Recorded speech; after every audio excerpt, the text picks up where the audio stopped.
Jordan Garcia. I'm thrilled to be here, absolutely thrilled to be here. So the first thing you need to know about me is that I'm a dad, specifically that I'm a girl dad. Any parents in the audience? Any parents in the audience?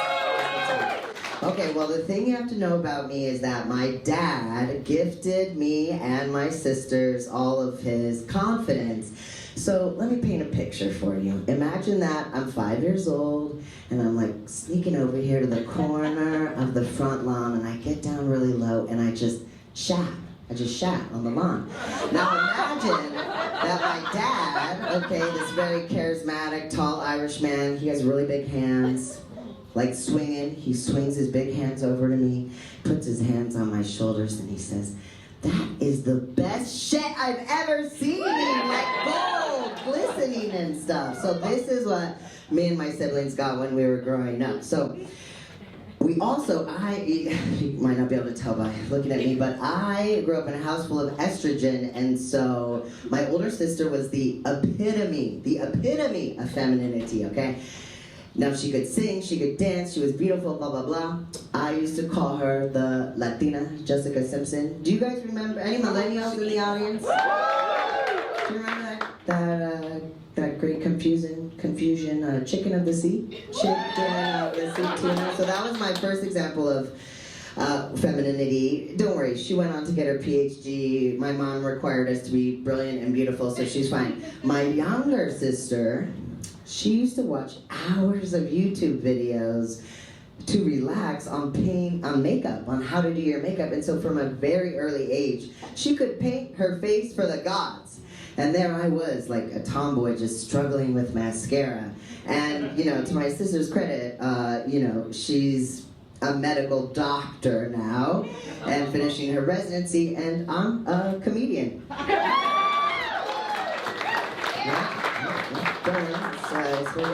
But so, okay, so what you have to remember is that my mom, because she is the Latina in the family, the matriarch, and she's all of 5 feet tall, she required all of us to like work twice as hard and actually be competent. So we had my dad giving us all of his confidence, my mom requiring us to be competent, and what happened was my mom, brilliant, ran a nonprofit, leader among leaders, focused on service, and she had this epiphany because she decided, okay, all of my friends who come from money at work, they have their daughters join a sorority. Yeah. So, now, well, hold on now. So because I was a try too hard, recovering try too hard, I was at UC Berkeley with my parents, and my mother had this epiphany that I was going to join a sorority, and the reason was, you know, first of all, it was a sorority at Berkeley. Like, we were already nerds, you know what I mean? But on top of that, she looked at the house, and she went inside, and she saw the kitchen, and she saw all Latinos, and she said, "Oh, thank God, I know you're going to be well fed." So this was the reason for me to join the sorority. But this was in my lipstick lesbian era. So when I was 4 years old, okay, I told everyone, first of all, I convinced my mom to give me a bowl haircut, you know, and I told everyone I was a boy, and I wanted to be called Justin because, like, I had my neon wallet in my back pocket, I had my Ninja Turtle watch, you know, Manhunt was like watches and wallets then, and I was like swaggy before Bieber, you know, was even born. I was feeling good. But then puberty hit, oh my God, and overnight I had the hugest titties, like hang down low, throw them over your shoulder, tie them, not kind of titties. And that was uncomfortable for me because as a boob man, it was like, this is nice to look at, but then if I touch, and then it was, so that was too much, so that was a little bit hard.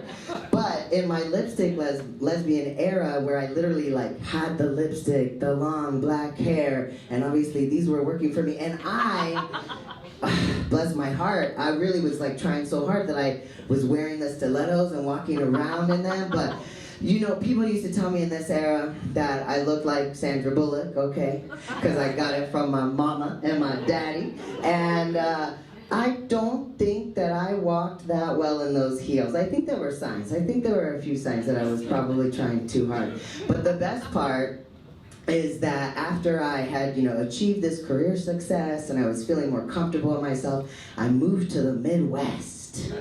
Ooh, and the best part of the Midwest is if you live in Minneapolis. I mean, the country now knows what I know, which is that Minneapolis and Minnesota is the best. So it was so good here that I was able to graduate from lipstick lesbian into chapstick lesbian. And chapstick lesbian was very comfortable. You could wear the flannel, I had the short hair, I could wear the Converse, maybe the Carhartts now.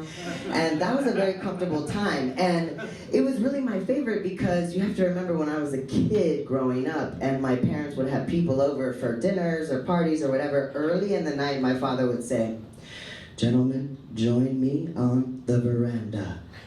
Fellas, over here." And all I wanted to do was be on the veranda for guy time. Like, I don't know if they're talking about women or sports or cryptocurrency, but I wanted to be there.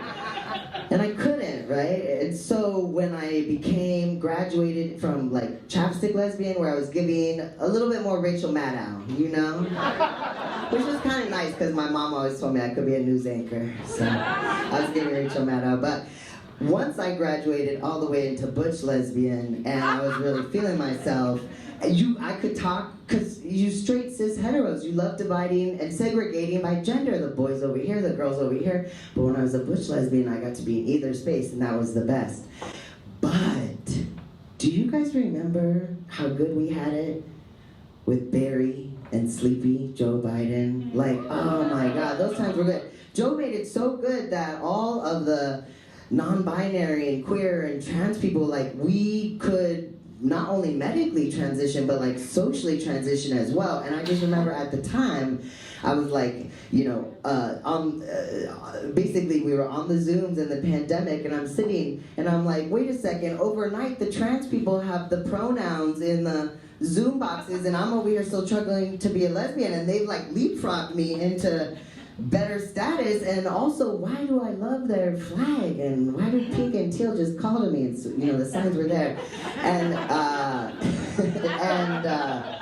yes. And so what happened is I finally felt, also because I became a parent, and that was my big life-changing moment. And so I basically said I can no longer play girl, and I transitioned into Jordan, and it felt like a red carpet had been thrown. It was like my own Disney movie. It was like a fairy tale, I didn't even have to give my voice to Ursula or like Battle Jafar or Snape.